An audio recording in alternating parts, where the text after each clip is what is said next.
A millionaire found a baby wearing a necklace of his wife when he brought the baby. The church bells of Chicago tolled midnight on Christmas Eve, their solemn chimes muffled by the heavy snowfall. Alexander Blackwood, his Italian wool coat dusted with white flakes, hurried through the empty streets, eager to surprise his wife Sophie with his early return. The colored lights from Christmas trees in shop windows cast shifting shadows on the freshly fallen snow, creating an almost magical atmosphere. Then he heard it so faint he almost convinced himself it was just the wind. A baby's cry, barely audible over the gentle whisper of falling snow. Alexander stopped, his breath forming clouds in the frigid air. The cry came again, weaker this time, from a dark alley between two buildings. Every protective instinct in his body screamed that something was terribly wrong. "Hello," he called out, his voice echoing off brick walls. "Is someone there?" Only the cry answered him, growing fainter with each passing second.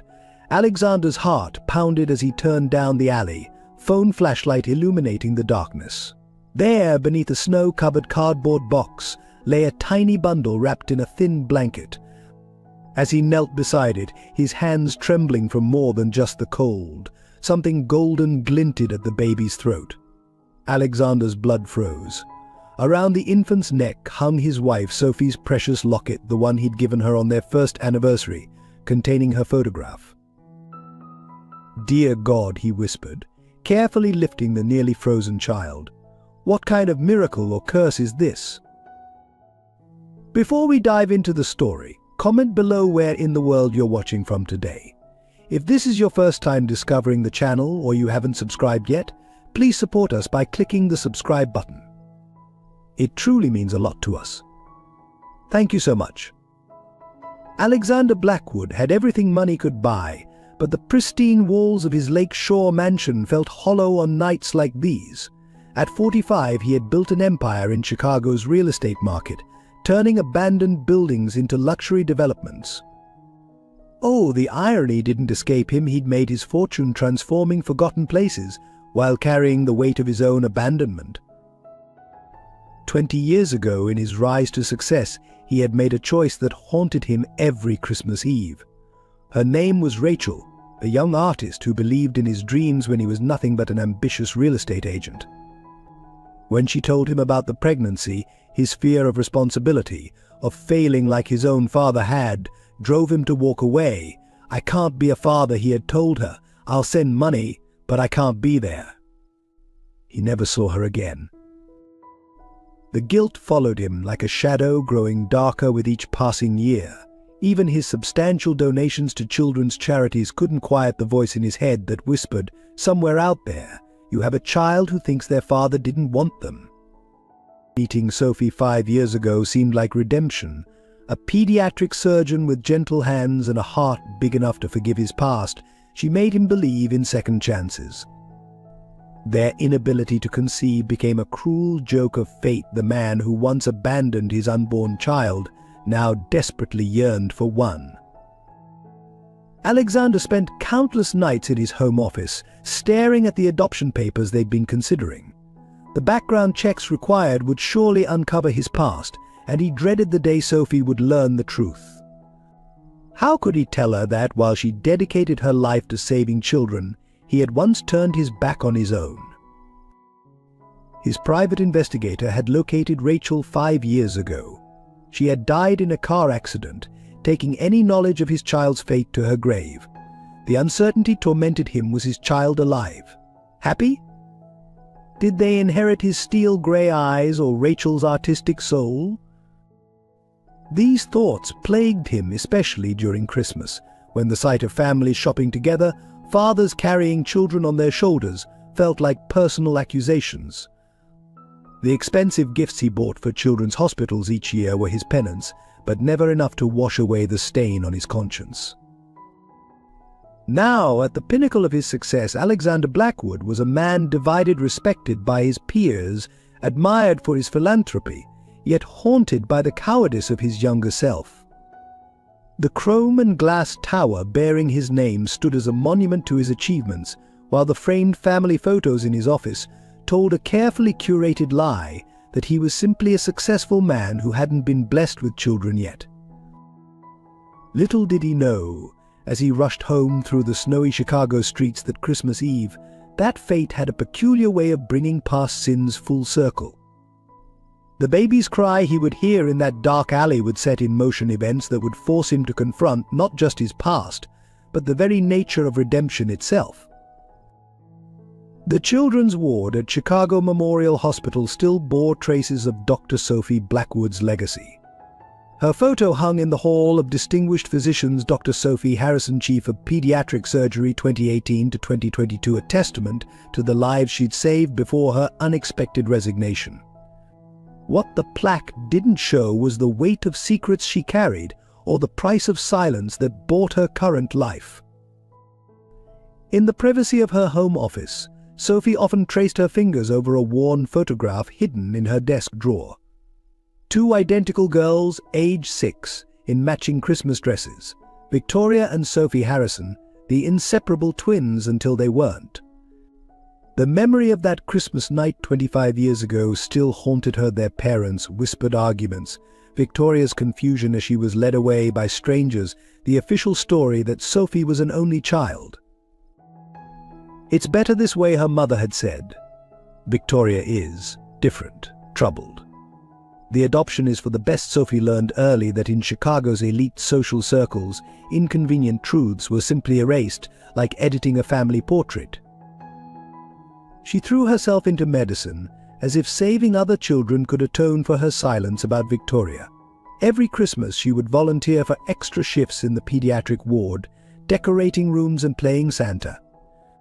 Her colleagues praised her dedication, never knowing she was trying to dull the ache of another Christmas without her twin. Then came the letter 3 months ago. Victoria had found her. "I know you're married to Alexander Blackwood," now the letter read. "Does he know about me? About what our family did?" Sophie burned the letter, but couldn't burn the truth it carried. Her marriage to Alexander felt like a miracle at first.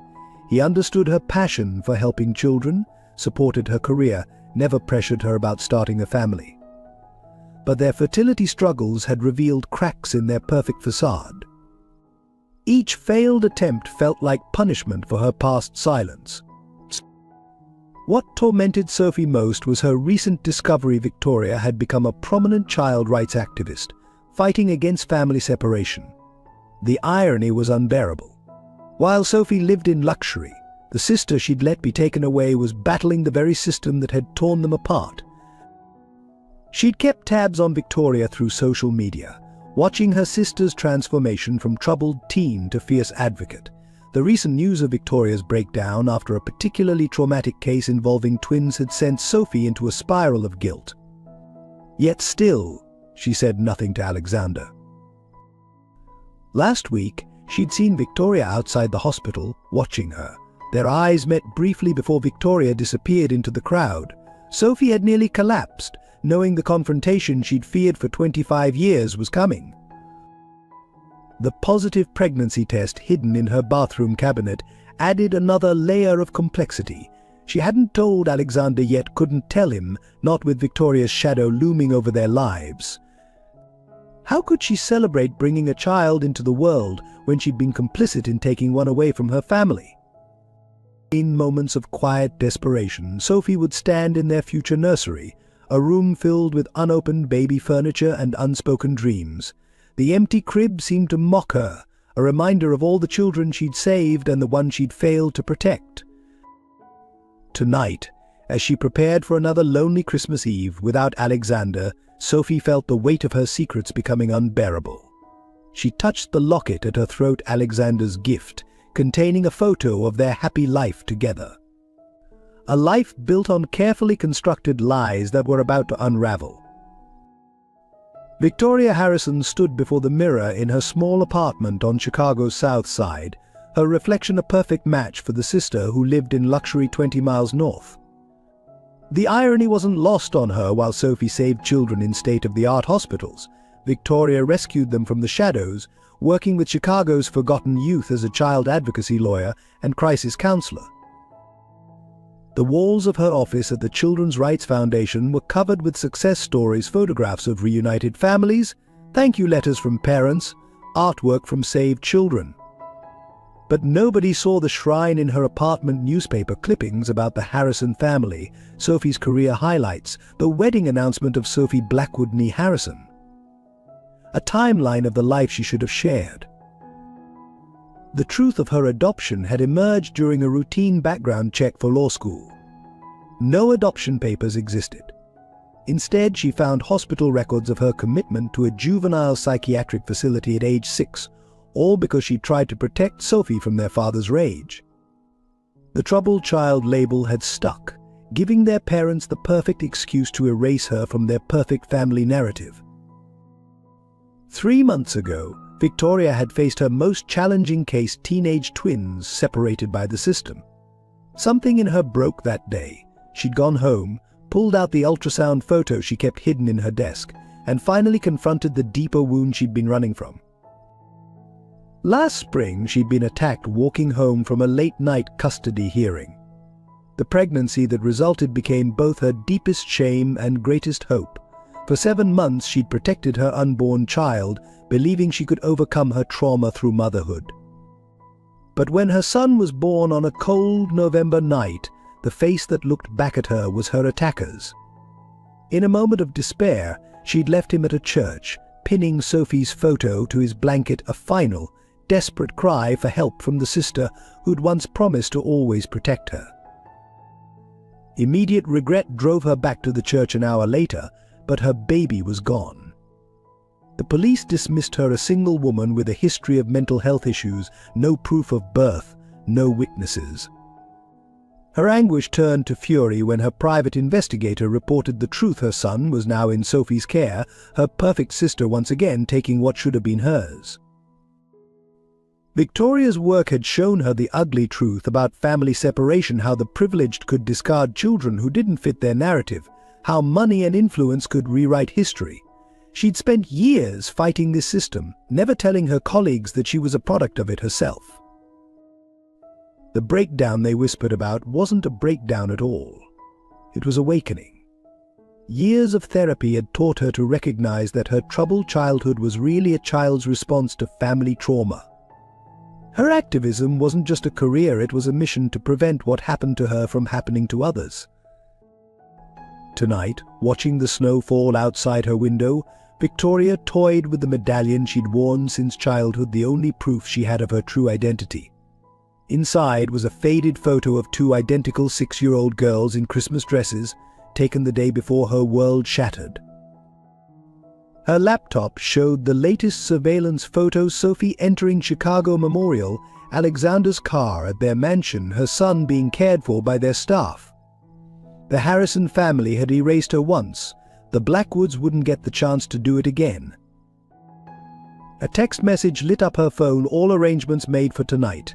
Team in position. Victoria closed her eyes, touching the ultrasound photo one last time. "I'm coming for you," she whispered, both to the baby and to the sister who'd betrayed her. "This Christmas we'll all face the truth." The flashing red and green lights from storefronts caught in the crystalline snowflakes, creating halos of color in the darkness. Alexander knelt in the alley, his expensive cashmere coat soaking up dirty slush, cradling the nearly frozen infant. The baby's skin felt like ice against his fingers as he frantically wrapped his scarf around the tiny body. "Hold on, little one," he whispered, his voice cracking. "Please hold on." The locket around the baby's neck seemed to burn against his palm, Sophie's photograph inside haunting him with questions he couldn't begin to process. The last time he'd seen this locket, it had been around his wife's neck at breakfast 3 days ago. His hands trembled as he tried to warm the baby, memories of Rachel and his abandoned past threatening to overwhelm him. A group of carolers passed by the alley's entrance, their voices carrying the gentle strains of Silent Night. The juxtaposition of their peaceful hymn against this scene of desperation made Alexander's chest tighten. 20 years ago, he'd walked away from his own child. Now, fate had literally placed an abandoned baby in his arms. The infant's cry grew weaker, barely a whimper now. Alexander pulled out his phone, thumb hovering over 911. One call would bring help, would be the right thing to do. But something about the locket, about the deliberate placement of this child where he would find it, made him hesitate. "Dear God," he prayed, "for the first time in decades, give me a sign. What am I supposed to do?" As if in answer, the baby's eyes fluttered open, revealing eyes so startlingly like his own that Alexander nearly dropped the phone. Grey eyes with that same distinctive gold fleck he saw in the mirror every morning. Eyes that seemed to hold all the accusations of his past. A police siren wailed in the distance. Alexander made his decision, tucking the baby inside his coat. "I failed one child," he whispered. "I won't fail another." He stepped out of the alley into the swirling snow, flagging down a passing taxi. "Chicago Memorial," he ordered, then looked down at the bundle against his chest. "Hold on, little one. Whatever game fate is playing, whatever connection you have to Sophie, I swear I'll protect you this time." The taxi's headlights cut through the thickening snow, passing brightly lit homes where families celebrated Christmas Eve together. Alexander saw his reflection in the window, a successful man in an expensive coat, cradling a foundling like something from a Dickens novel. The irony wasn't lost on him. The baby stirred weakly, tiny fingers gripping his shirt. Alexander felt tears freeze on his cheeks as he remembered another Christmas Eve, another baby he'd never held. "I'm here," he whispered, not sure if he was speaking to the child in his arms or the one he'd abandoned 2 decades ago. "This time I'm here." The Blackwood mansion's Christmas lights cast an ethereal glow across the snow-covered lawn as Alexander's taxi approached. Through the frost-etched windows, he could see the massive Christmas tree in their foyer, its lights twinkling like stars. The baby had grown quiet against his chest, breathing shallow but steady. "Sophie," he called out as he entered, his voice echoing through the marble foyer. "Sophie, I need you down here now." The sound of heels on hardwood answered him. Sophie appeared at the top of the stairs, elegant in a black cocktail dress, presumably for the hospital's Christmas gala. The color drained from her face as her eyes fixed on the bundle in Alexander's arms. "No," she whispered, gripping the banister. "It's not possible." Alexander watched his wife's reaction carefully. There was something in her expression beyond mere shock. Was it recognition? "Fear? Sophie, I found him in an alley. He's wearing your locket." Sophie's hand flew to her throat where the locket should have been. She hadn't even noticed it missing, having been too preoccupied with her own secrets these past days. Her legs seemed to give way as she descended the stairs. "Let me see him," she said, her doctor's instincts apparently overriding whatever had caused her initial reaction. Her hands trembled as she took the baby, but her medical assessment was swift and professional. "He's hypothermic. We need to warm him gradually." Mrs. Jensen, she called to their housekeeper. "Bring warm blankets and prepare some lukewarm water." Alexander watched his wife work, noting how she deliberately avoided looking at the locket. "Sophie, how did your necklace end up around his neck? What aren't you telling me?" Before she could answer, the baby began to seize. Sophie's professional demeanor cracked. No, she whispered, clutching the infant closer. "Not again. I can't lose another one." "Another one?" Alexander asked sharply, but Sophie was already rushing toward the kitchen where Mrs. Jensen had prepared the warm water. As they worked to stabilize the baby's temperature, Alexander noticed Sophie's hands shaking, saw the tears she was fighting to hold back. These weren't just a doctor's reactions to a patient. There was something deeper, more personal in her desperate attempts to save this child. "He needs a hospital," Alexander insisted, reaching for his phone. No, Sophie's response was too quick, too sharp. I can care for him here. The hospital will have questions, there will be police involvement. On Christmas Eve, it could take hours before he receives proper care. Trust me, Alexander, please." The plea in her voice gave him pause. In their 5 years of marriage, he'd never heard that note of desperation from his usually composed wife. Suddenly Sophie swayed, her face going pale. "I don't feel," she began, before collapsing into Alexander's arms. As he caught her, the baby still safely cradled against her chest, an envelope fell from her dress pocket. Alexander managed to lower them both safely to the kitchen floor. He glimpsed the envelope's contents, an ultrasound image dated 3 weeks ago, and a handwritten note that made his blood run cold. "I know you have my son. Did you think you could keep him from me forever, sister?" The baby whimpered, and Alexander looked between his unconscious wife and the mysterious infant with his eyes. Nothing made sense, yet somehow everything was connected. Outside, the church bells began to toll midnight, welcoming Christmas Day with their solemn chorus. Mrs. Jensen rushed in with more blankets, gasping at the scene before her. "Sir, should I call an ambulance?" Alexander held his wife and the baby, feeling the weight of secrets threatening to crush them all. "Yes," he said quietly. "And Mrs. Jensen, call my private investigator. Tell him it's an emergency. Christmas Eve or not, I need answers now." Chicago Memorial's emergency room blazed with harsh fluorescent light, a stark contrast to the gentle snow falling outside. Alexander paced the waiting room, his thoughts racing between two trauma rooms, one where doctors worked to stabilize Sophie, another where pediatric specialists fought to save the baby. Mr. Blackwood, a grave-faced doctor, approached. "I'm Dr. Chen, Chief of Oncology. We found something concerning in your wife's blood work. Has Mrs. Blackwood mentioned any symptoms recently? Fatigue? Unexplained bruising?" Alexander's world tilted. "Oncology? What are you saying?" "Your wife has acute leukemia, Mr. Blackwood. It's aggressive, and in her condition. Her condition. She's approximately 12 weeks pregnant. The cancer complicates everything. Without immediate treatment, she has days, maybe weeks. But the treatment could harm the baby she's carrying." The irony of the situation wasn't lost on Alexander, one baby fighting for life in the NICU, another threatened by the very treatment that might save his wife. Before he could process this, his phone buzzed his private investigator. "Mr. Blackwood, you need to see this security footage from your house 3 days ago." The video showed a woman identical to Sophie entering their home using a key. The timestamp matched when Alexander was away. The woman went straight to the nursery they'd prepared years ago but never used, emerging with a bundle in her arms. "That's impossible," Alexander whispered. "Sophie was at the hospital that day. I checked her schedule." "Exactly," the investigator replied.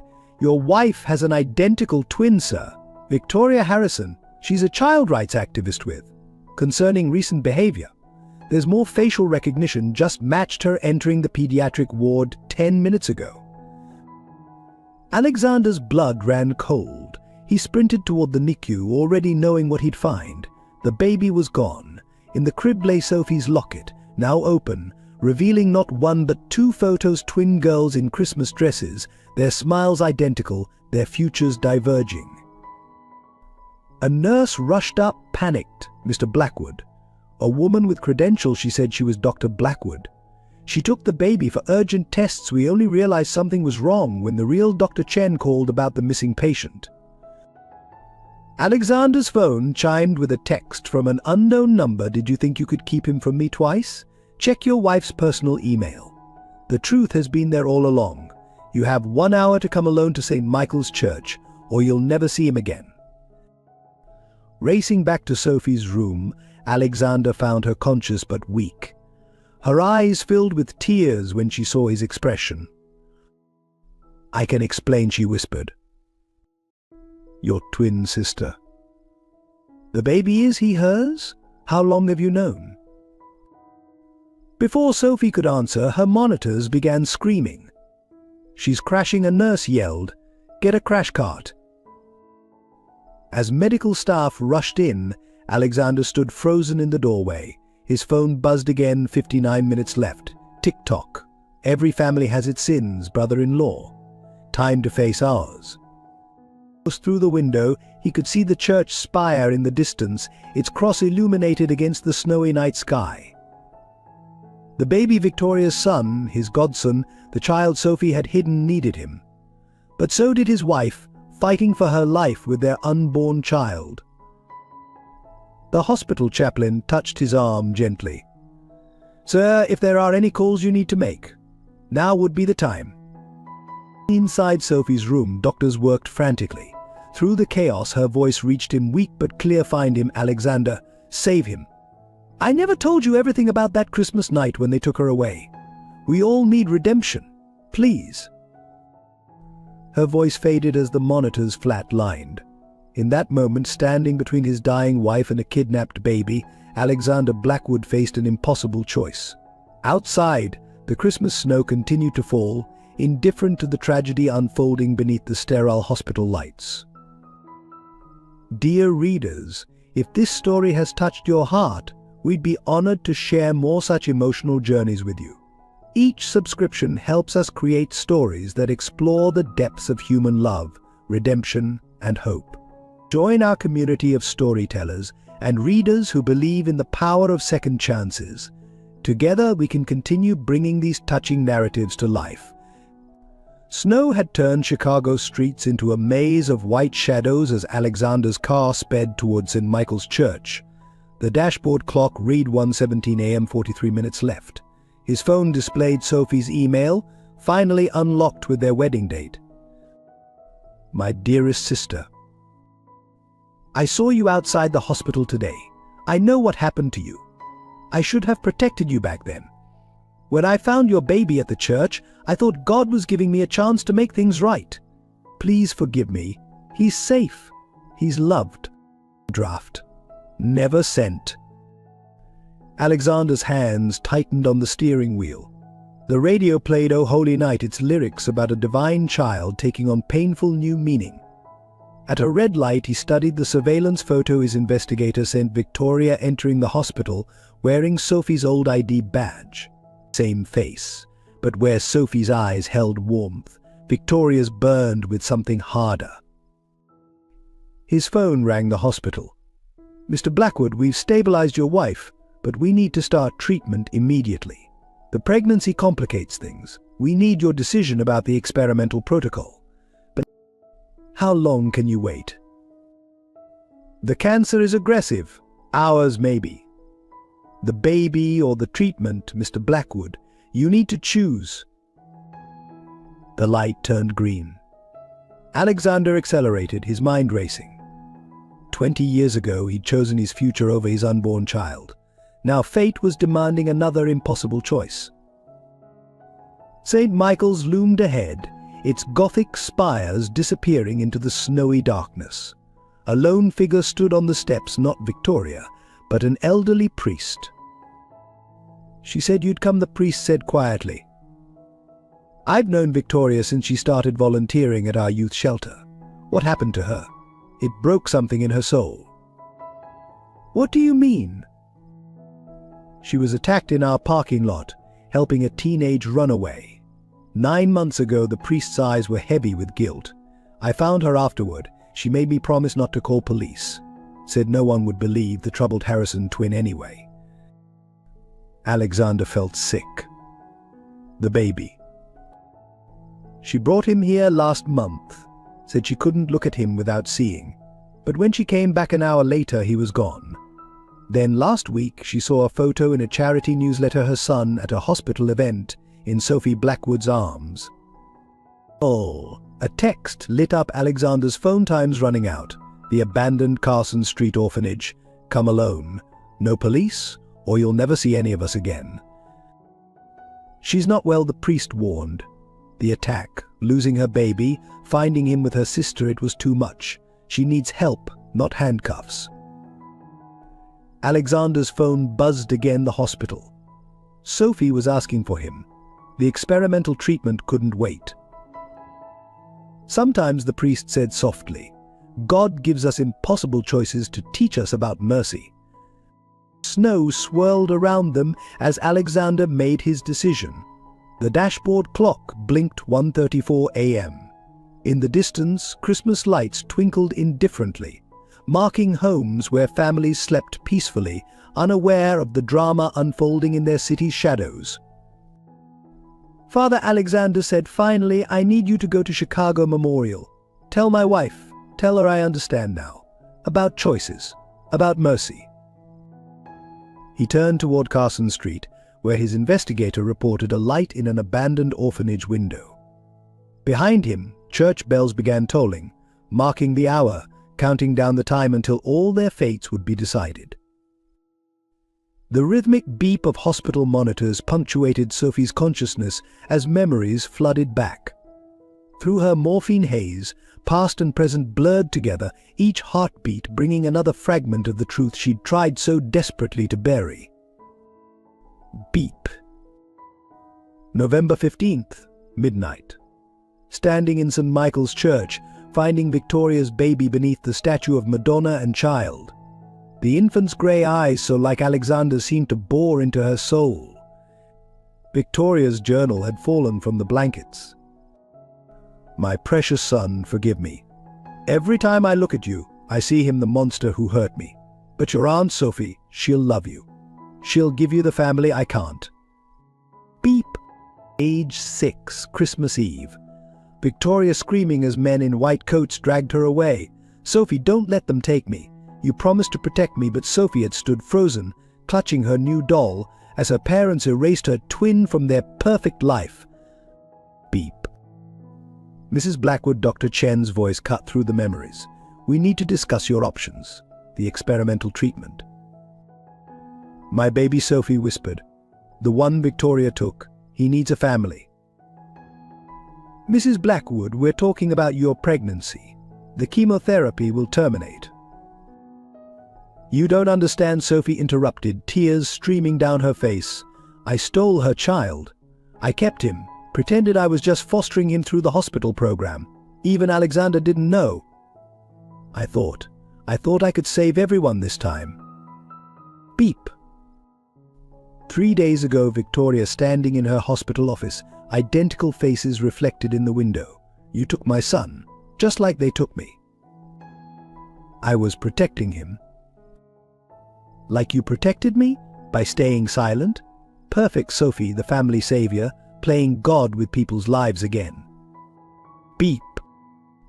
The monitor's rhythm accelerated as Sophie struggled to sit up. "I need paper. Please.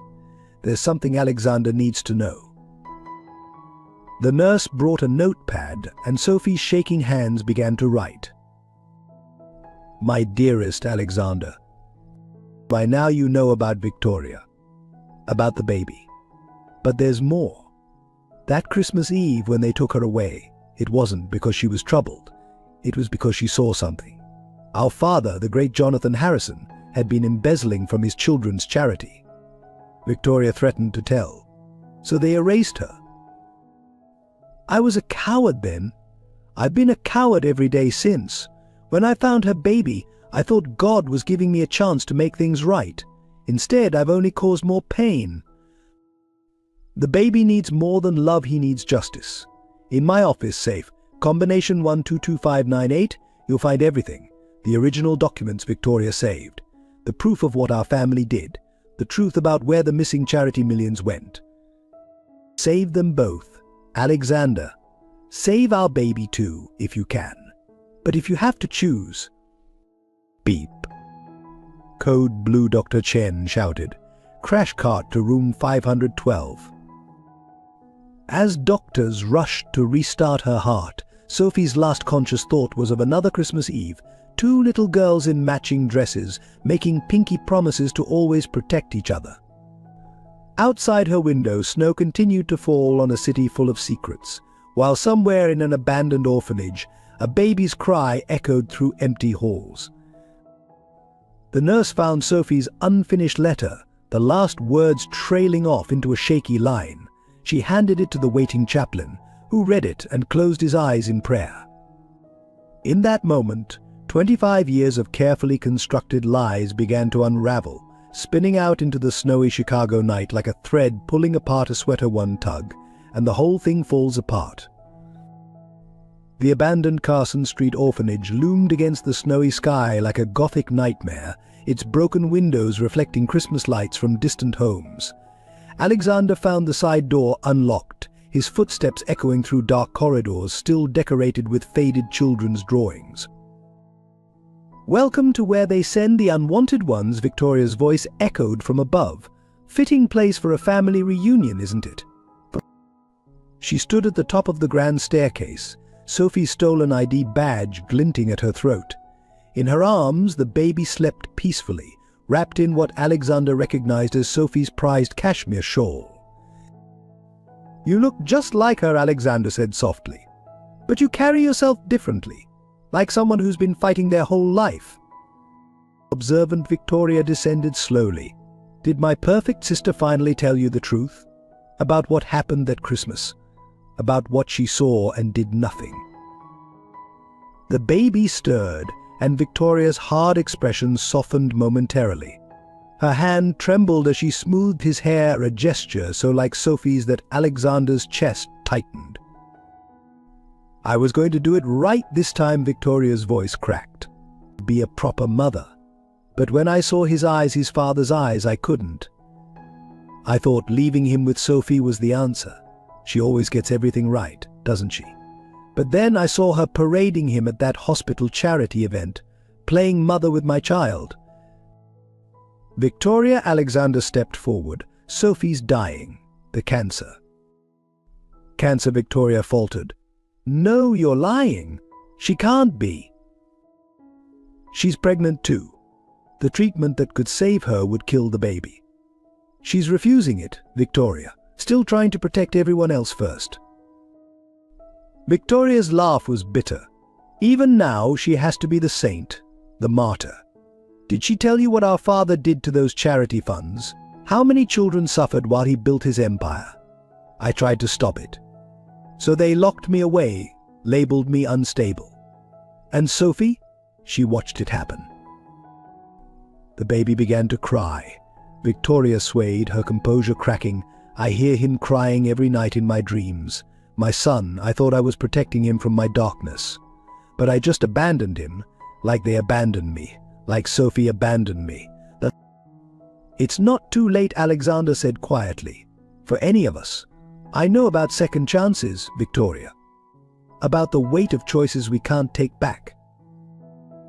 He pulled out his phone, showing her the hospital security feed, Sophie in her bed, machines keeping her alive, her hand protectively over her pregnant belly. "But she kept every article about you," Alexander continued. "Every achievement, the children you've saved, the families you've reunited. She was a coward then, yes, but she's been trying to become worthy of being your sister ever since." Victoria's legs seemed to give way. She sank onto the stairs, clutching the baby. "I wanted her to suffer, to know what it feels like to lose everything. But not like this, not." Suddenly the baby seized in her arms, his tiny body rigid. "No," Victoria cried. "Please, not him too." "He needs a hospital." Alexander rushed forward. "Victoria, please, let me help you both." "You don't understand." She looked up, tears streaming. "There's a warrant out for me. The evidence about father, about the charity. I stole it back. It's why they're looking for me. If I go to the hospital, they'll arrest me. The truth will stay buried." Outside, police sirens wailed in the distance. The baby's breathing grew labored. "Then we'll find another way." Alexander held out his arms. "But right now your son needs his mother to be stronger than her fear, than her pain, than her need for revenge." Victoria looked down at her baby, then at Sophie's image on the hospital feed. 25 years of Christmas Eve spent alone, of fury and abandonment and loss, crystallized in this moment of choice.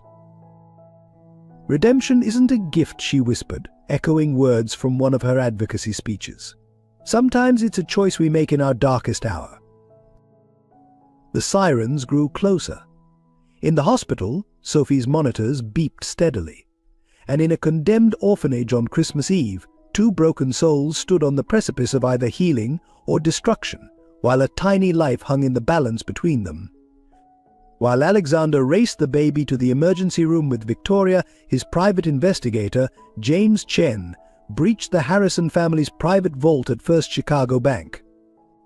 The time lock had been scheduled to open for annual Christmas maintenance, a detail only someone intimate with the family would know.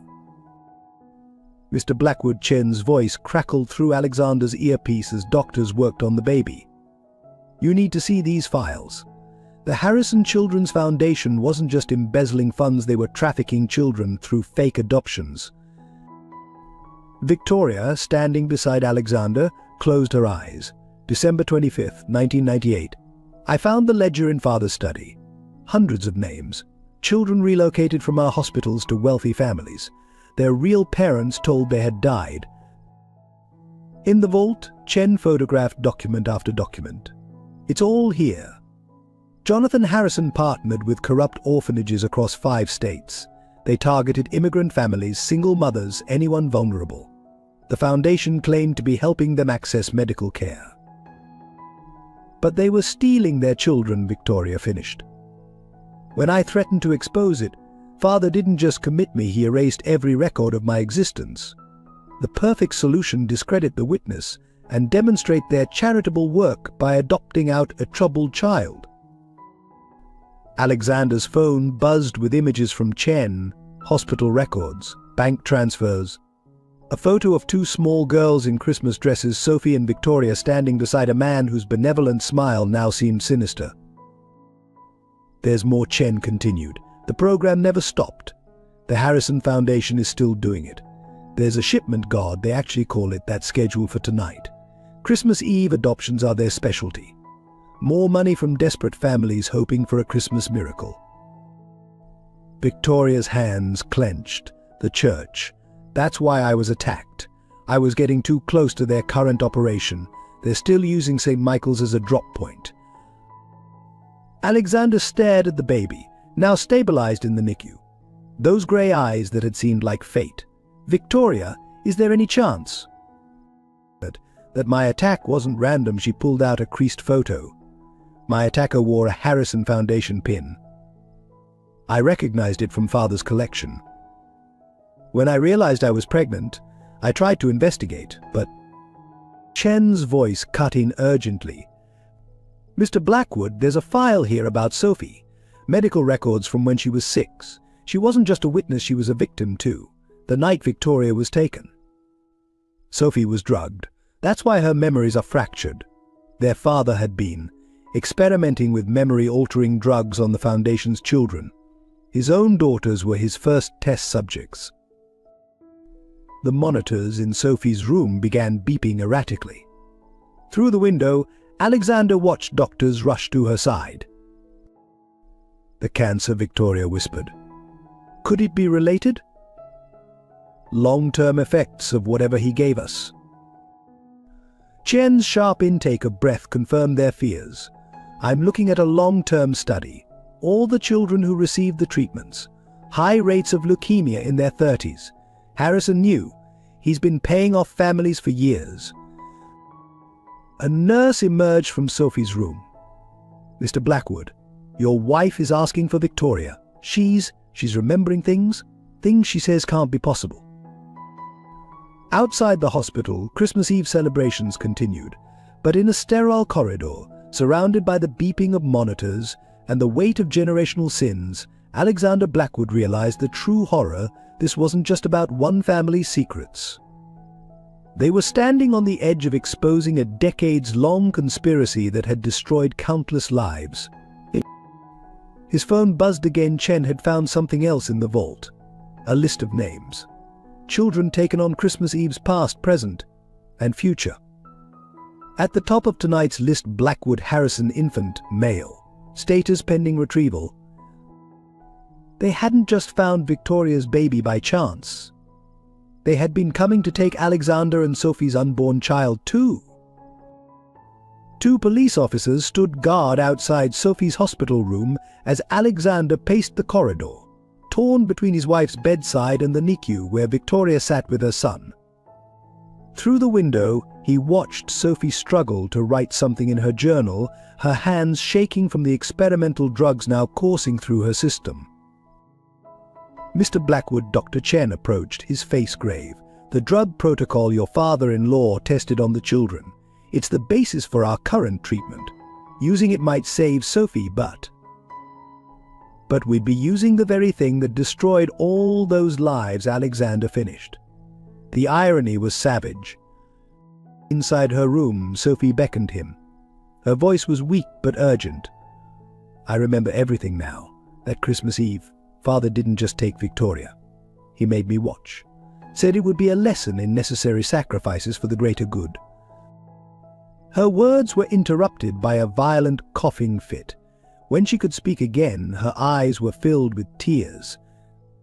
I didn't just stay silent, Alexander. I convinced myself it was right.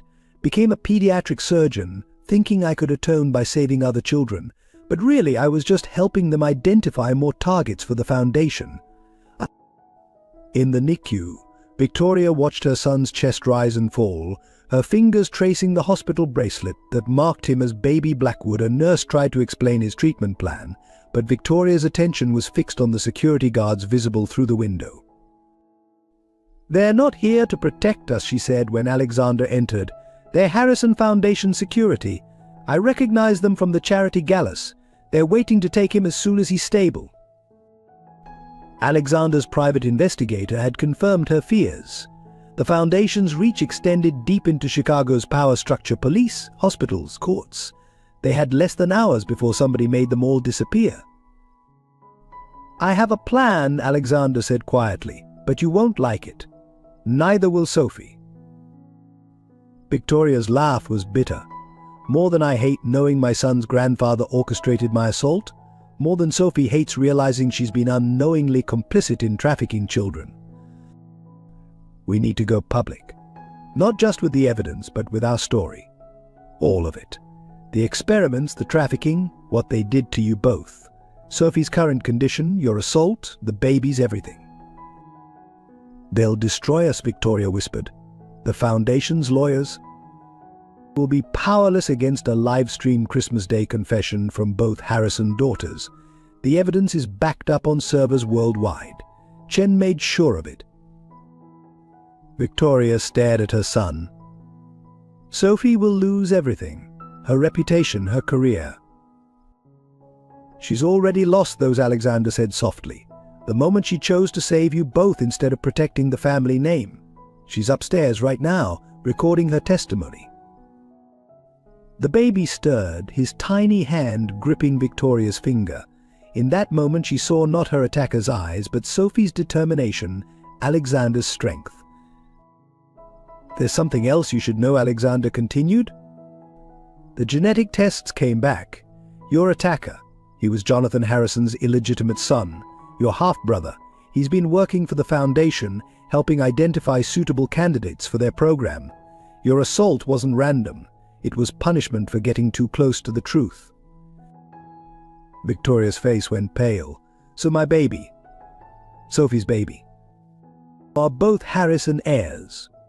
The Foundation wasn't coming to take them. They were coming to protect the bloodline, to continue the experiments. Down the hall, Sophie's monitors began screaming again. As medical staff rushed past, Victoria made her decision. Get me a laptop. If I'm going to destroy my father's legacy, I want to do it while looking into his grandchild's eyes. Let him see exactly what his necessary sacrifices created. Alexander reached for his phone, but Victoria caught his arm. Wait. There's one thing Sophie doesn't know, something I found in Father's files, about Rachel. Alexander's heart stopped. Rachel. Your Rachel, the girlfriend you left. The Foundation didn't just track their victims, Alexander, they tracked potential threats. Rachel's pregnancy, her accident. None of it was random. The weight of 20 years of guilt transformed into horror as Victoria continued. Your child didn't die in that accident. The Foundation took them, and according to these records, they're here in Chicago, working for the very system that stole them. Through the NICU window, a young nurse walked past, one with Alexander's grey eyes. Time seemed to freeze in the sterile hospital corridor as Alexander stared through the NICU window at the young nurse Hannah Mitchell. According to her badge, his own grey eyes reflected back at him. 23 years old, the exact age his child would be. "She's been here 3 months," Victoria said softly. "Transferred from the Harrison Foundation's private medical center. They've been watching Sophie all along, waiting for her pregnancy. Your daughter was placed here to monitor her own stepmother." Before Alexander could process this, alarms blared throughout the hospital. Code Black, security breach, all personnel to emergency stations. Chen's voice crackled through their earpieces. "They're making their move. Harrison Foundation strike teams entering through the service entrance. They're here for both babies and to silence everyone who knows." And through the security feeds on his phone, Alexander watched black-clad figures moving efficiently through the hospital's lower levels. Leading them was a man whose face hit him like a physical blow, an older version of himself. Rachel's brother Marcus, the Foundation's head of security. "Hello, brother-in-law," Marcus's voice cut through their earpieces. "Did Victoria share the happy family news? Though I suppose Uncle is more accurate now, considering Hannah's parentage. Don't worry, we'll make this quick. The Foundation is very good at making people disappear on Christmas Eve. Just ask Rachel." In Sophie's room, monitors screamed as her condition deteriorated. The experimental treatment was failing. Through the glass, Alexander watched his wife struggle to finish recording her testimony, even as doctors rushed around her. "The babies are the priority," Sophie's voice came weakly through his earpiece. "Hannah, too. Save our children, Alexander. All of them." Victoria clutched her son closer, eyes darting between exits. "We're trapped. They control all the exits, have people in the hospital administration. Even if we expose everything now." "It won't matter," Hannah's voice made them both turn. She stood in the NICU doorway, tears streaming down her face. "I heard everything. I've known for months something was wrong with my assignments here, but I never imagined." She swallowed hard. "I have access codes. I can get us to the old pneumatic tube system. It connects to the children's shelter 3 blocks away." Alexander stared at his daughter, the baby he'd abandoned, the woman who'd been unknowingly serving her grandfather's evil cause. "Why would you help us?" "Because I've spent my life wondering why my mother died trying to expose the Harrison Foundation. Now I know." And she met Alexander's eyes. "I've spent 23 Christmas Eves wondering why my father left us. I'd like to hear that story someday, if we survive." The elevator dinged. Marcus and his team were getting closer. "Sophie's testimony is uploading," Chen reported. "But the Foundation is flooding the internet with disinformation. We need something more, something they can't bury." Hannah's hand went to her neck, pulling out a locket identical to Sophie's. "Mom's last message, the proof she died trying to expose. I always wear it, never knowing." She pulled out a micro SD card. "Everything's here. 23 years of evidence. Let's make it count." Suddenly the lights went out. Emergency generators hummed as Marcus's voice echoed through the darkness. "One last chance, Alexander. The Foundation can be very generous. Think of Hannah. We can be a family. The right kind of family." Through the darkness, Alexander heard Sophie's voice, weaker now. "Sometimes family is what you choose. Sometimes love means burning everything down to build something true." As if in answer, smoke began filling the corridor. The Foundation wasn't just coming to take them. They were going to burn the evidence and anyone connected to it. Hannah grabbed Victoria's arm. "The tubes. Now. But someone has to stay to upload Mom's evidence. Keep them busy." Alexander looked at his daughter, seeing Rachel's determination in her face. Then at Victoria, holding her son Sophie's nephew, Hannah's cousin, all of them bound by blood and betrayal, and maybe, just maybe, the chance for redemption. The smoke grew thicker. Sophie's monitors wailed. Marcus's men got closer. and in the dark hospital corridor on Christmas Eve, the time for choices had run out. Smoke painted apocalyptic shadows on the hospital walls as Alexander faced Marcus across the NICU, Hannah's locket clutched in his fist. Through the windows, Christmas lights still twinkled on distant buildings, so really festive against the growing inferno. You know what's funny? Marcus's smile was eerily reminiscent of Jonathan Harrison's. Rachel begged for you at the end. Even after we staged her accident, she believed you'd come save her. Such faith in a man who abandoned his own child. Hannah stood rigid beside Alexander, her grey eyes, his eyes bright with unshed tears. You killed my mother, your own sister. I protected the family legacy. Marcus adjusted his foundation pin. Like I'm doing now. The Harrison bloodline is special. The experiments prove that. Why do you think the foundation only takes certain children? We're creating something greater. Through their earpieces, they heard Victoria's quiet voice from the pneumatic tube control room. Evidence uploading. Chen, are you receiving? 50% uploaded. Keep them talking. The smoke thickened. In the distance, Sophie's monitors still beeped their desperate rhythm.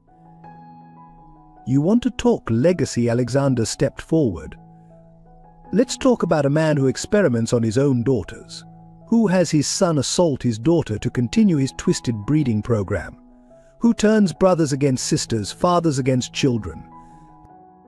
Progress requires sacrifice. Marcus's hand moved to his weapon. Jonathan Harrison understood that.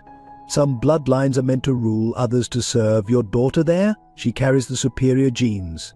Your new baby, a perfect combination. Even Victoria's boy, a pure Harrison, despite the unfortunate circumstances of his conception. Hannah's voice shook the nurse training program. All those young mothers recruited from foster care. All carrying Harrison blood. Generations of careful selection. Marcus smiled. Did you never wonder why you were drawn to pediatrics? Why Sophie dedicated herself to children? The experiments enhanced certain instincts. Or smoke poured in. The Foundation's team was systematically burning every record, every piece of evidence. Upload at 70%, Chen reported. But the smoke's reaching critical levels. Sophie's voice, barely audible. Alexander. The baby can't breathe. Through the haze, Alexander saw the impossible choice before him. Hannah's evidence could destroy the Foundation, but the smoke would kill Sophie and their unborn child before it finished uploading. Victoria and her son were safely hidden, but for how long? Time to choose. Brother-in-law Marcus raised his weapon. Family or justice? Isn't that the choice you made with Rachel? Choose right this time and Hannah can know her father. Your new child can grow up in privilege, not persecution. The Harrison legacy can be your legacy. The smoke burned Alexander's lungs as memories flooded him. Rachel's smile, Sophie's faith, Victoria's pain, Hannah's lost years. Outside, church bells began tolling midnight. Upload at 80%, Chen called. But the hospital's evacuating. Fires spreading too fast. Hannah stepped forward, her hand finding Alexander's. Mom always said real family isn't about blood. It's about who you'd burn for.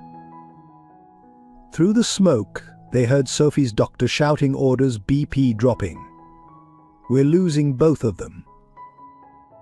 Marcus's finger tightened on the trigger. Last chance, Alexander. What's it going to be? Redemption or destruction? The smoke turned the Christmas lights outside into blurred halos as Alexander made his choice. Sometimes he realized redemption and destruction were the same thing. Chen, he said quietly, execute Protocol Omega. Hannah gasped as sprinklers exploded overhead, but not with water. A special compound designed by the Foundation themselves for evidence destruction began eating through every computer, every record, every piece of paper in the building. No Marcus lunged forward, but Hannah was faster. The syringe she'd palmed from the medical cart found his neck. The same memory-erasing compound her grandfather had perfected, that had been used on Sophie so long ago. "Merry Christmas," Uncle Marcus Hannah whispered. "Say goodbye to the family legacy." But as Marcus crumpled, alarms screamed from Sophie's room. The countdown to redemption was becoming a race against death. The hospital corridors had become a maze of smoke and shadow as three simultaneous dramas unfolded across different floors. In Sophie's room, doctors fought to save 2 lives. In the sealed evidence room, Victoria raced to protect 2 decades of truth. And in the NICU, Alexander and Hannah faced an army of Foundation operatives, with Marcus's unconscious body at their feet. Sophie's crashing Dr. Chen's voice crackled through their earpieces. "The baby's in distress. We need to deliver now or lose them both." Through the security feeds, they watched Victoria barricaded in the records room, cradling her son while uploading Hannah's evidence. Foundation teams were cutting through the door. "I can't get them all out," Hannah's voice broke as she calculated distances and survival odds. Mom's evidence or Sophie's baby? The NICU babies or Victoria? We don't have time for everyone. Alexander touched the locket at Hannah's throat, then the one from Sophie that had started everything. 2 identical pieces of a shattered family. Yes, we do. Because this time, nobody gets left behind. He pulled up the hospital blueprints on his phone. "Hannah, you're the only one who knows the tube system. Get Victoria and the evidence out. I'll get Sophie." The other NICU babies already being evacuated through the West Wing. Chen's team has them. Alexander touched his daughter's face for the first time in 23 years. "Your mother died trying to expose the truth. Honor her by finishing what she started." Hannah's eyes filled with tears. "But you. We'll see you soon? Go, give your uncle a double dose first. Insurance." As Hannah ran, Alexander faced the smoke-filled corridor leading to Sophie. The sprinklers had created a caustic rain, destroying evidence, but also making the air toxic. Without protective gear, the journey would be brutal. Alexander Sophie's voice, barely a whisper through the earpiece. "Let me go. Save our daughter. Save the truth." 23 years ago, I ran away from my child, Alexander coughed, fighting through the smoke. Not this time. The Foundation security teams were converging on Victoria's position. Through the cameras, Alexander watched Hannah navigate the old tube system, guiding her aunt to safety while Foundation data burned around them. On another screen, Sophie's vitals dropped dangerously low. "BP critical," a doctor called. "We're losing the baby's heartbeat." Alexander reached Sophie's floor just as the backup generators failed. In the sudden darkness, he heard Victoria's son crying through the earpiece, a sound so like his own unborn child's monitored heartbeat. "Evidence secured," Chen reported. "Hannah and Victoria clear. But Alexander, Sophie's floor is gone. Support structures failing. You have 3 minutes max." The smoke parted briefly, revealing a Christmas tree in the family waiting room, its lights still bravely twinkling. Alexander thought of another Christmas Eve, another child he'd failed. The pattern had to break. He found Sophie's room by memory, fighting through debris. She lay pale and still, monitors dark, one hand protectively over her belly. "Alexander," she whispered as he lifted her. "The baby is a fighter, like their sister, like their cousin, like their mother who kept fighting for truth even when it hurt." The floor groaned beneath them. Through his earpiece, he heard Hannah coordinating with emergency services, Victoria soothing her son, Chen directing resources. A family coming together, born not from Harrison's twisted experiments but from choice. From love. Pray. Chen, Alexander called as ceiling tiles crashed around them. "Execute Protocol Genesis." Across Chicago, every Harrison Foundation computer received a Christmas message: full confession, complete records, decades of crimes, their legacy of darkness exposed in the season of light. Sophie stirred in his arms. The other babies. Victoria. Safe, all of them. Hannah saved them. Our daughter saved them. Hannah Sophie's eyes flickered. You found. She found us. Now hold on. One more miracle to go. The floor gave way as Alexander reached the emergency exit. Below, flames consumed the Harrison legacy. Above, through smoke and toxic rain, dawn's first light broke over Chicago's skyline. Christmas morning had arrived, and with it, the chance for redemption. Chicago Memorial's emergency wing erupted into controlled chaos as multiple trauma teams converged. Sophie was rushed to emergency surgery, her unborn child's heartbeat fading. Victoria's son, exposed to the toxic smoke, fought for breath in pediatric ECU. And through it all, Hannah moved between departments, her medical training and newfound family loyalty warring within her. BP dropping, fetal distress critical, the surgical team called. We need to deliver now.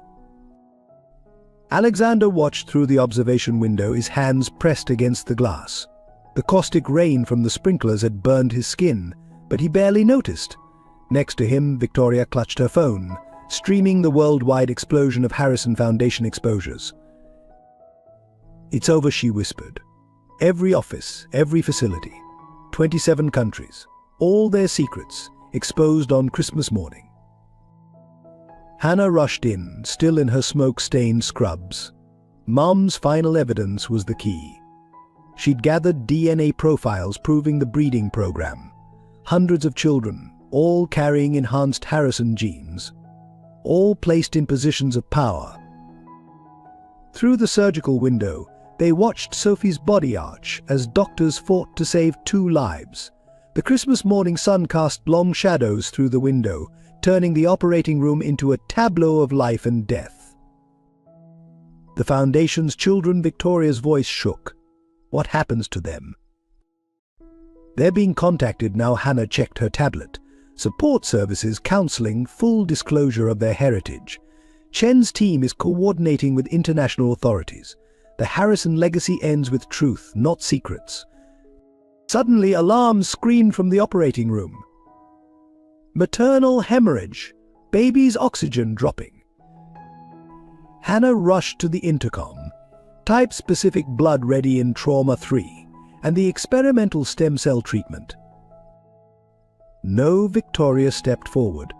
That treatment, it's derived from Father's research, from what he did to us.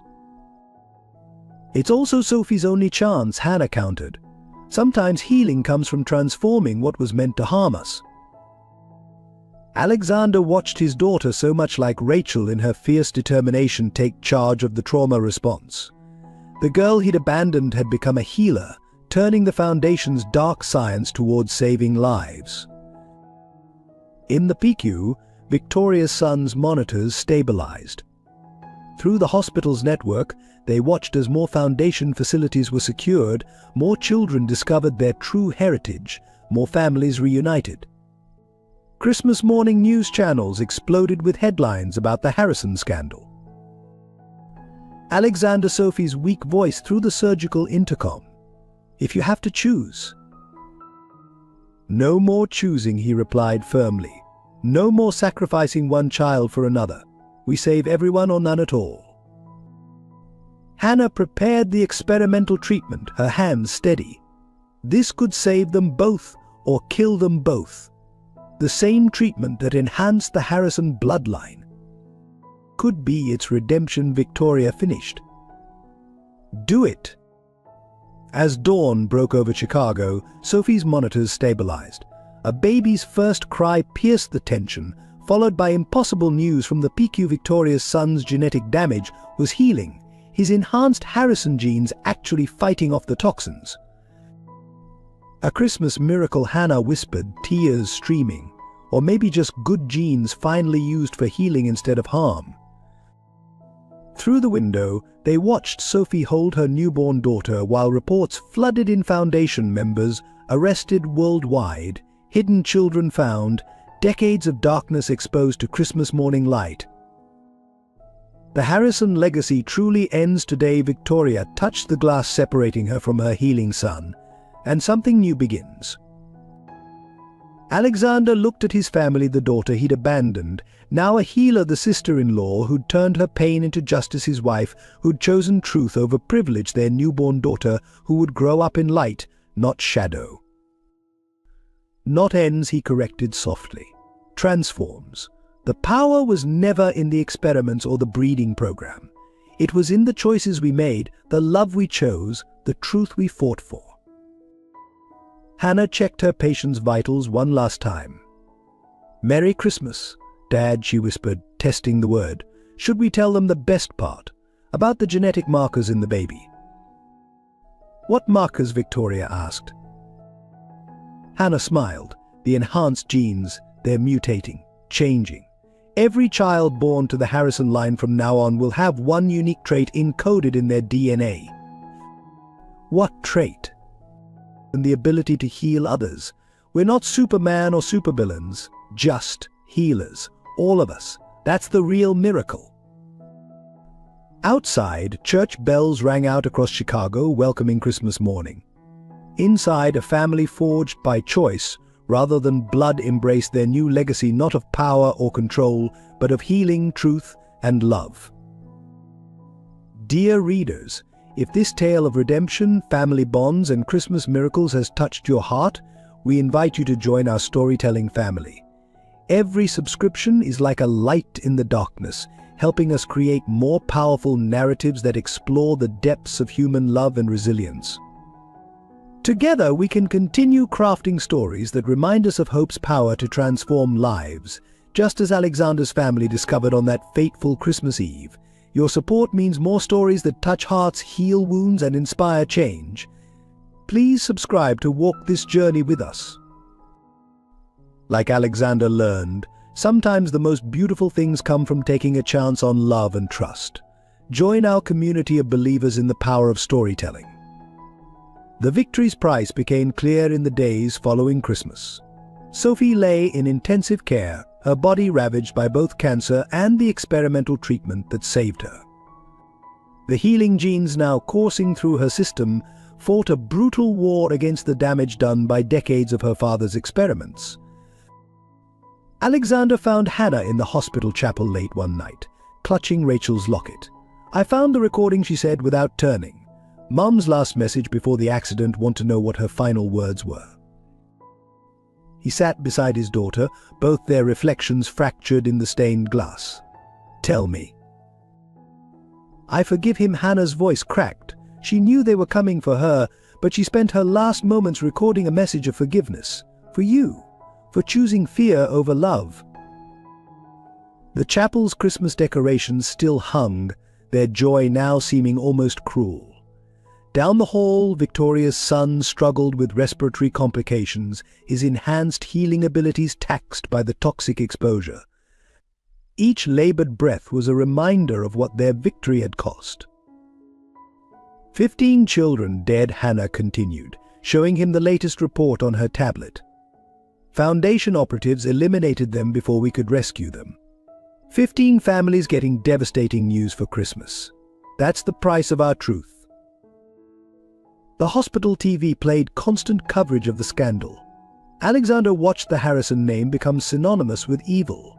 Sophie's prestigious medical career was over. No hospital would risk association with the scandal.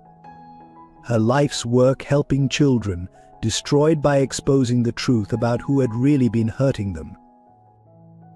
In the NICU, Victoria stood vigil over her son, refusing to leave even as her own health deteriorated. The assault, the pregnancy, the trauma, her body was finally collapsing under the weight of it all. The healing genes could repair physical damage, but the emotional scars ran deeper. "I keep seeing their faces," she whispered when Alexander brought her coffee. "All those children in Father's files. The ones we couldn't save. The ones we couldn't save. The ones who died never knowing why they were special. Why they were cursed. How many more out there? How many did we miss?" The Foundation's fall had created a vacuum. Other organizations were already moving to fill it, some with equally dark intentions. The enhanced children they'd saved would need lifetime protection. No normal life would ever be possible for them. Chen's daily reports grew grimmer. Foundation loyalists were retaliating. 3 whistleblowers dead. 2 witness protection facilities compromised. The truth had been exposed, but truth, they were learning, could be as destructive as secrets. In Sophie's room, the Christmas tree she'd insisted on keeping shed needles onto the sterile floor. She was awake now, but changed. The recovered memories haunted her nights. Her screams would echo through the hospital wing, a respected surgeon reduced to a terrified 6-year-old watching her sister being taken away. Was it worth it, she asked Alexander during one lucid moment.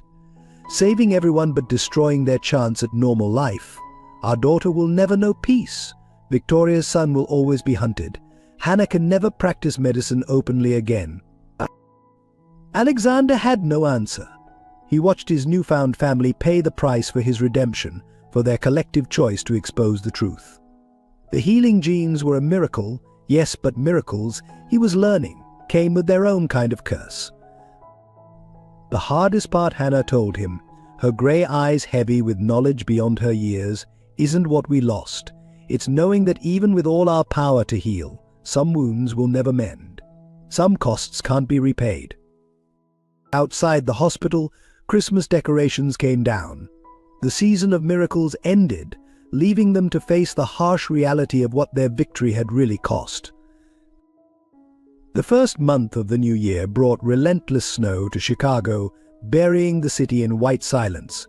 In Sophie's private room at the rehabilitation center, the television played endless coverage of the Harrison Foundation fallout. Another suicide a prominent judge discovered to be part of the breeding program had shot himself in front of his children. "Turn it off," Sophie whispered, unable to look at the screen. Her once precise surgeon's hands shook as she tried to hold her newborn daughter. The healing genes were saving her life, but they couldn't restore what the treatments had taken. Her motor control, damaged by the experimental protocols, meant she would never operate again. 30 years of surgical experience, she told Alexander one grey morning. Thousands of children saved. Was that all tainted? Every child I treated, was I unknowingly screening them for the program? Were my surgical instincts really just father's experiments manifesting? In the adjacent room, Victoria fought her own battles. Her son was physically healing, but each time she held him, flashbacks of the assault paralyzed her. The Foundation's files had revealed the horrifying truth: her attacker, their half-brother, had been specifically chosen to create a pure Harrison heir. "I look at him," Victoria confided to Hannah during their therapy session, "and I see both victim and perpetrator. He carries the genes of our abuser, but he's also just an innocent baby. How do I love him without remembering the horror of his conception?" Hannah's own loss manifested differently. Her healing gift, once used to help others, now marked her as a target. 3 attempts had already been made to kidnap her for study. Her promising medical career evaporated as hospitals, fearing liability, refused to employ anyone connected to the Harrison scandal. "I lost my mother twice," she told Alexander during one of their midnight talks in the hospital cafeteria. Once when she died, and again learning the truth about why. Every memory is poisoned now. Was she really proud when I got into medical school, or was that the Harrison genes working as designed? The hardest losses were the invisible ones: trust, innocence, the ability to believe in simple goodness. Each new revelation from Chen's ongoing investigation carved away another piece of their faith in humanity. They discovered Sophie's charitable foundation for orphan children had unknowingly funneled potential candidates to her father's program. Victoria's legal advocacy had been monitored, her cases manipulated to identify genetically desirable families. Even Alexander's real estate empire had been used to create safe houses for the Foundation's operations. "Everything we built," Sophie said, staring out at the snow, "every good thing we tried to do was corrupted without our knowledge. How do we ever trust our own intentions again?" The healing genes themselves became a source of torment. They could feel others' pain now, literally sense the suffering around them. Hannah spent sleepless nights pacing the hospital corridors, overwhelmed by the empathic connection to every patient's agony. It's not a gift, she finally broke down, telling Alexander. It's torture. Feeling everyone's pain but being unable to help most of them. Knowing that trying to help could expose us, put more lives at risk. Victoria's son, they discovered, had an even stronger version of the ability. His infant cries would intensify whenever anyone nearby was hurting. They had to isolate him in a special ward, the emotional bombardment too much for his developing mind to handle. "We're not healers," Victoria said bitterly one night, watching her son through isolation glass. "We're emotional vampires, cursed to feel the world's pain without the power to truly fix it. Father didn't create miracles, he created beautifully wrapped torture devices." The deepest loss was their sense of purpose. Everything they'd believed about their lives, their choices, their achievements, their very identities was now suspect. Had any of it been real, or were they all just playing out genetic programming designed by a madman? Maybe, Sophie whispered in her darkest moment, Victoria was the lucky one all those years ago. At least she got to live believing she was truly herself, not just another of Father's experiments. The snow kept falling, burying Chicago in white silence, as inside the rehabilitation center, a broken family struggled with a question none of them dared voice aloud: was saving the truth worth losing themselves? February brought black ice and bitter winds to Chicago. In the rehabilitation center's family meeting room, 4 broken people sat in silence as their therapist tried to help them process their collective trauma. The Christmas miracle had become a winter nightmare. "I want to block the healing gene," Hannah announced suddenly, her voice hollow. "Chen found a way. A genetic inhibitor." I can't feel everyone's pain anymore." Her hands shook as she pulled out the research. "Last night a child died in my ward. I felt every second of it. I can't be a doctor like this." Sophie, still struggling to hold a pen steady, looked at her own daughter sleeping in her carrier. The enhanced empathy is already showing in her. She cries whenever anyone nearby is hurting. Is this our legacy? Children who have to be isolated to avoid feeling the world's pain? Victoria hadn't spoken in days. Her son's increasing sensitivity had forced them to move him to a specially shielded room. The Foundation's files had revealed the truth: each generation's abilities grew stronger. Her baby could feel trauma through walls now. "The inhibitor has risks," Hannah continued, not meeting Alexander's eyes.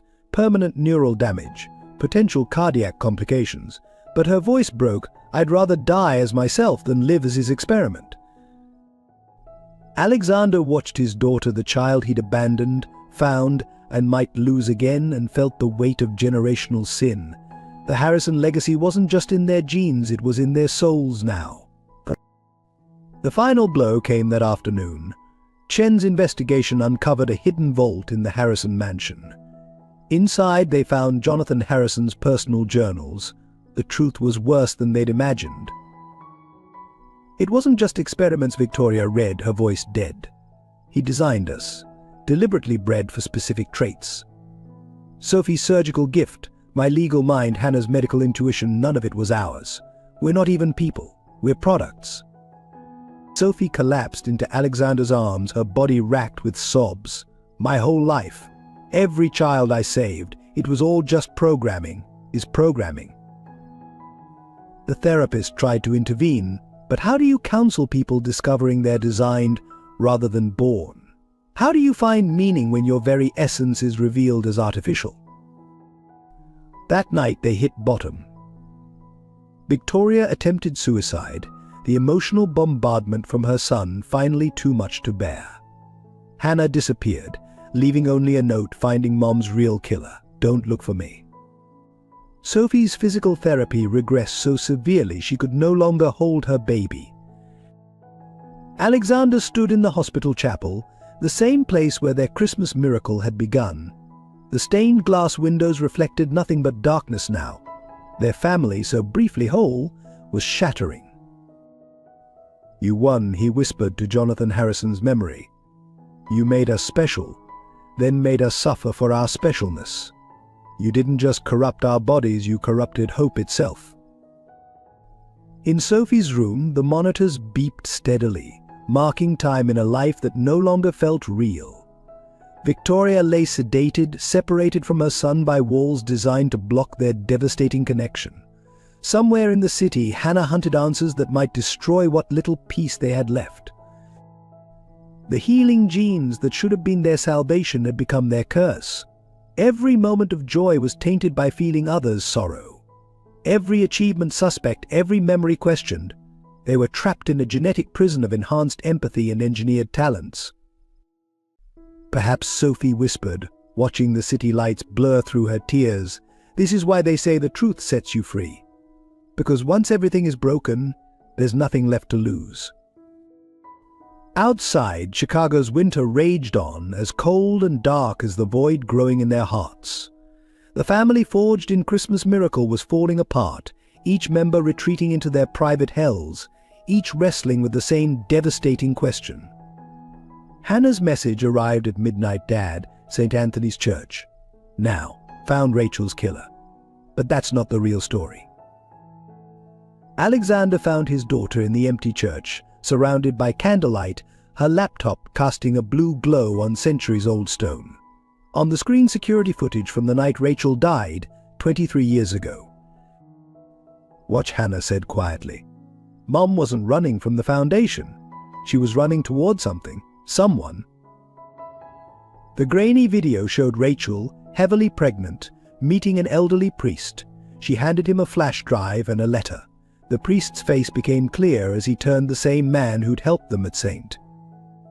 Michael's on Christmas Eve. Father Thomas Alexander whispered. He knew. Everything, Hannah finished, including the truth about why the Harrison genes really exist. Mom found it first. That's why they killed her. Victoria peered from the shadows, steadier now after her crisis. "Show him." Hannah opened Rachel's letter, preserved by the priest for 23 years. "My dearest Alexander, if you're reading this, they've succeeded in silencing me. But they can't silence the truth. The Harrison experiments weren't creating enhanced humans. They were trying to reverse what was already there. The healing gene? The empathy? It's not artificial, it's ancient, natural. The Harrison family didn't create special children, they found them, tracked them, tried to control them. Your daughter will be special not because of their experiments, but in spite of them. Jonathan Harrison's real crime wasn't playing God, it was trying to cage angels. Sophie wheeled herself in, their baby asleep in her lap. There's more, she said. Father Thomas showed me hospital records from the 1800s. Children born with inexplicable abilities to ease pain, sense suffering, heal with a touch. The Harrison Foundation didn't engineer us, they hunted us. The church's ancient walls seemed to hold their breath as Hannah played her final piece of evidence, Jonathan Harrison's secret video confession, found in Rachel's hidden files. The empaths or naturally occurring Harrison's voice echoed through the church, one in every few thousand births. We thought we could isolate the gene, control it, breed it to our specifications. But we failed. Every attempt to manipulate it only made it stronger, purer, more divine. Victoria cradled her son, who for the first time seemed peaceful in the sacred space. The isolation ward wasn't blocking his abilities. It was blocking the Foundation's suppression technology. They weren't enhancing our gifts. They were trying to contain them. That's why the healing hurts so much, Hannah realized. We're fighting against their chemical restraints, their genetic chains. We're not cursed. We're free, Sophie finished. For the first time in generations, truly free. Alexander watched his family in the candlelight, not broken experiments, but natural miracles. The Christmas snow they'd thought was burying them had really been cleansing them, preparing them for this revelation. Father Thomas appeared, ancient now, but eyes still bright. Rachel died protecting this truth. The Harrison Foundation spent generations trying to bottle divine light, but you can't cage what God made free. Hannah took her father's hand, her grey eyes, Rachel's eyes, shining with tears. Mom's last message wasn't just forgiveness. It was hope. We're not monsters or experiments. We're exactly what we were born to be. Through the stained glass windows, dawn began to break over Chicago. The winter that had seemed endless was finally yielding to spring, and in an old church filled with new truth, a family began to understand that their greatest wound had always been their greatest gift. But they weren't carrying a curse. They were carrying light. In the days following their church revelation, each family member began experiencing their curse differently. The rehabilitation center's garden, now blooming with early spring flowers, became their sanctuary for understanding their reborn identities. Sophie discovered it first during physical therapy. I was trying to hold my pen. She told them, demonstrating with steady hands, and instead of fighting my body's tremors, I listened to them. They weren't random. They were guiding me toward patients who needed help most. My surgeon's instincts weren't programmed, they were trying to break free from the programming. Her daughter, rather than crying at others' pain, now gurgled with joy when people experienced emotional breakthroughs. The baby wasn't just feeling trauma, she was celebrating healing. Victoria found her son's isolation room transformed. The walls that once protected him now appeared covered in soft, colorful auras, his gift, showing him not just people's pain, but their capacity for recovery. He's not overwhelmed anymore, Victoria realized, watching him track the healing energies. He's mapping it. Every person's unique path to wholeness. That's why the Foundation feared our children most. They see truth too pure to corrupt. Hannah's medical understanding deepened beyond science. Working with terminal patients, she discovered her gift wasn't just sensing pain, it was understanding life's natural transitions. Death under her care became peaceful, meaningful, a completion rather than an ending. Mum knew, she said, showing them Rachel's journal entries. She wrote about divine mathematics, how every suffering has purpose, every wound creates capacity for greater healing. The Foundation tried to weaponize divine grace, but grace, by definition, can't be controlled. Alexander found his own role transforming. His real estate developer's eye for fixing broken places evolved into understanding spaces of natural healing. Buildings, he realized, could either block or amplify their gifts. That's why certain places feel sacred, he explained, sketching plans for a new kind of hospital. They're designed in harmony with healing energy. The Foundation used architecture to suppress our abilities. We can use it to set them free.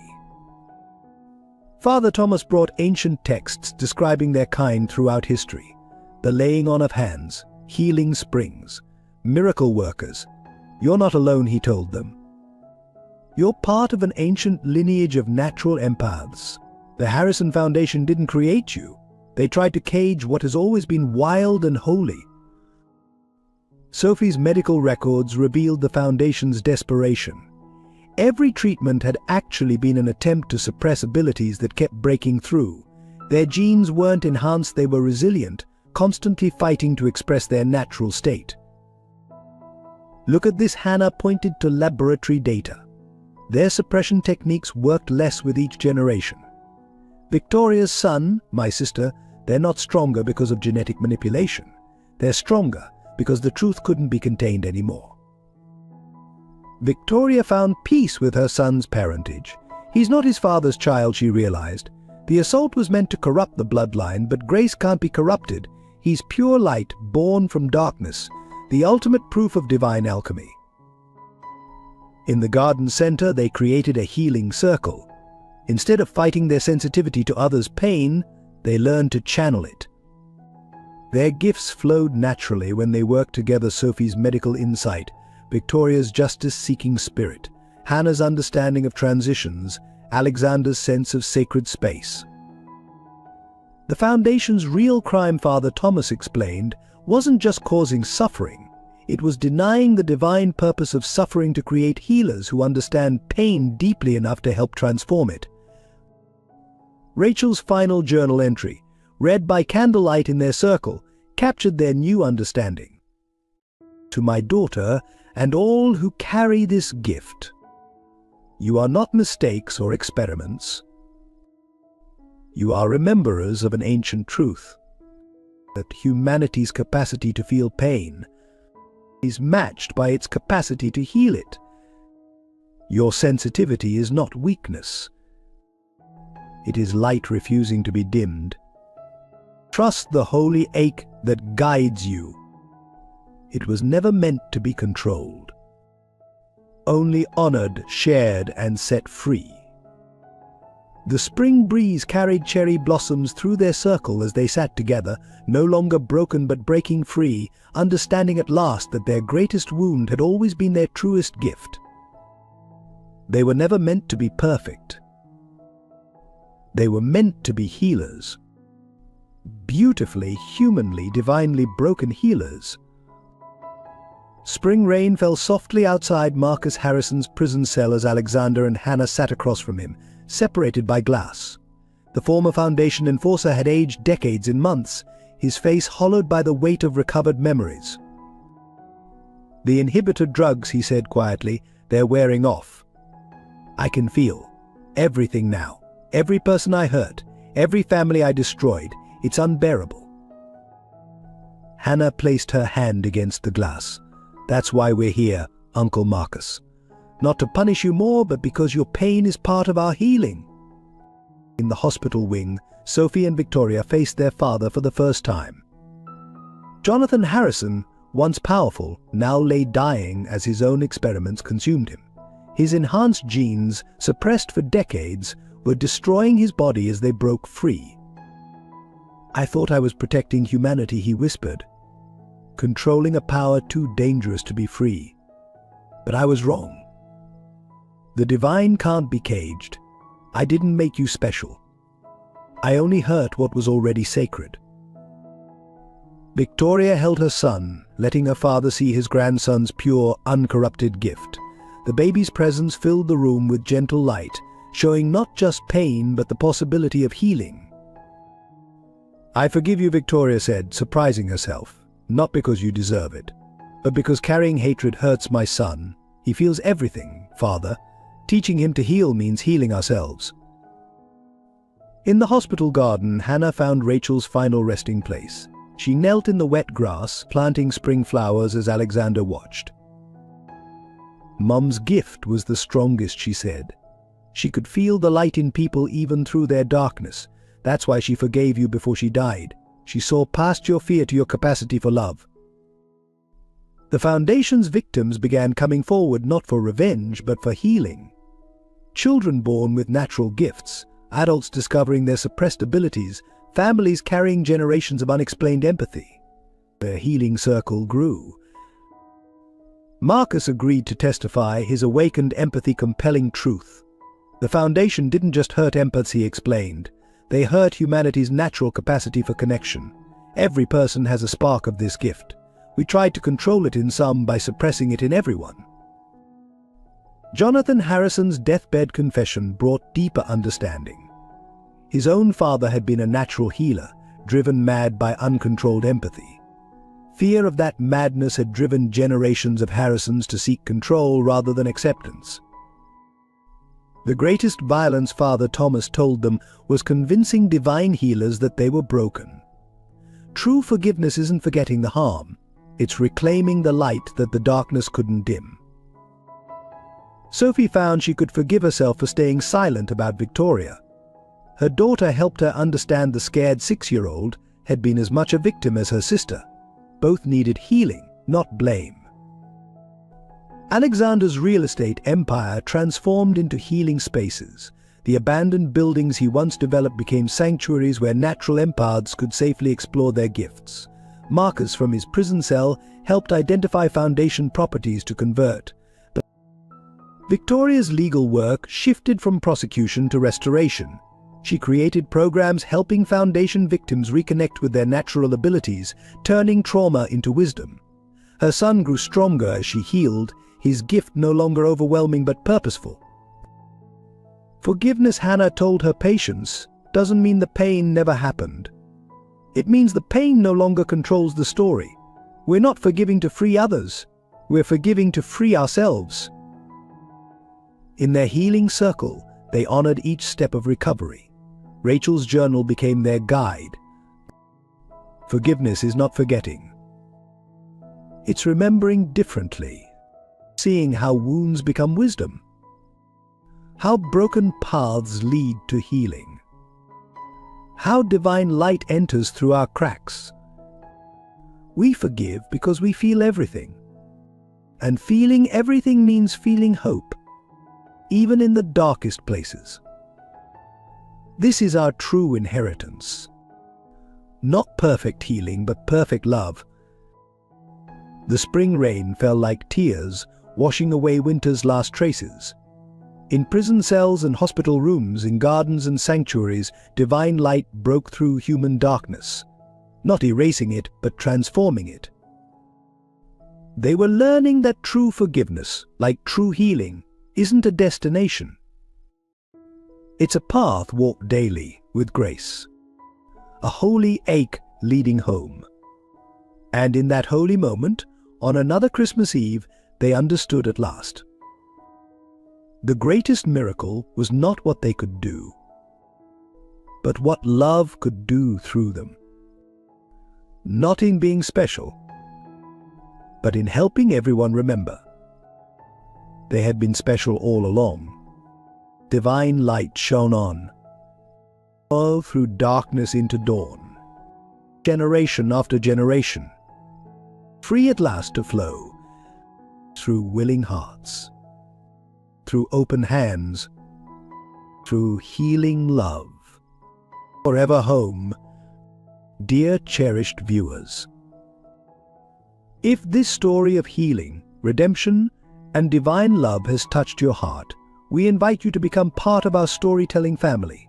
By subscribing to our channel, you help us continue creating powerful narratives that remind us of hope's eternal presence. Please share this video with your loved ones. Let them experience the magic of Christmas miracles and the power of unconditional love. Your likes and comments create a community of healing hearts, sharing in the journey together. Hit the like button if you believe in second chances, subscribe if you want more touching stories, and share your thoughts below. How did this story affect you? What moments moved you most? Together we can spread light through storytelling, one heart at a time. Join our family of believers in the power of love and redemption.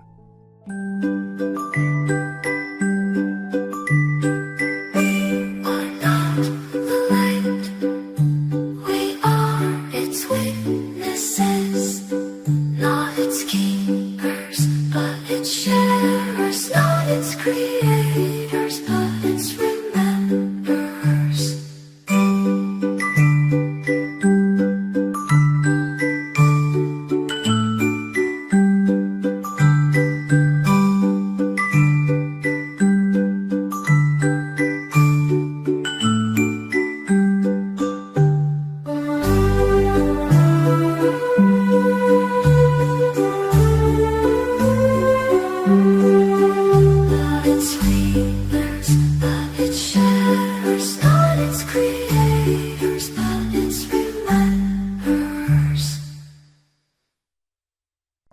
And in that holy moment, on another Christmas Eve, they understood at last. The greatest miracle was not what they could do, but what love could do through them. Not in being special, but in helping everyone remember. They had been special all along.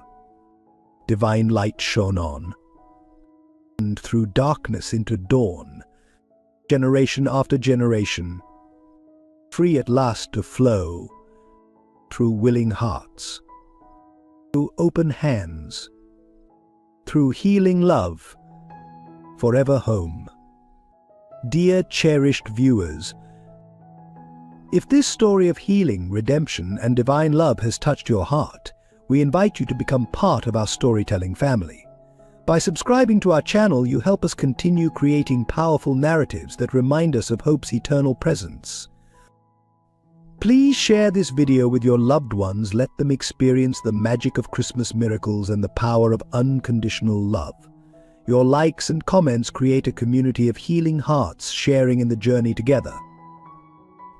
Hit the like button if you believe in second chances, subscribe if you want more touching stories, and share your thoughts below.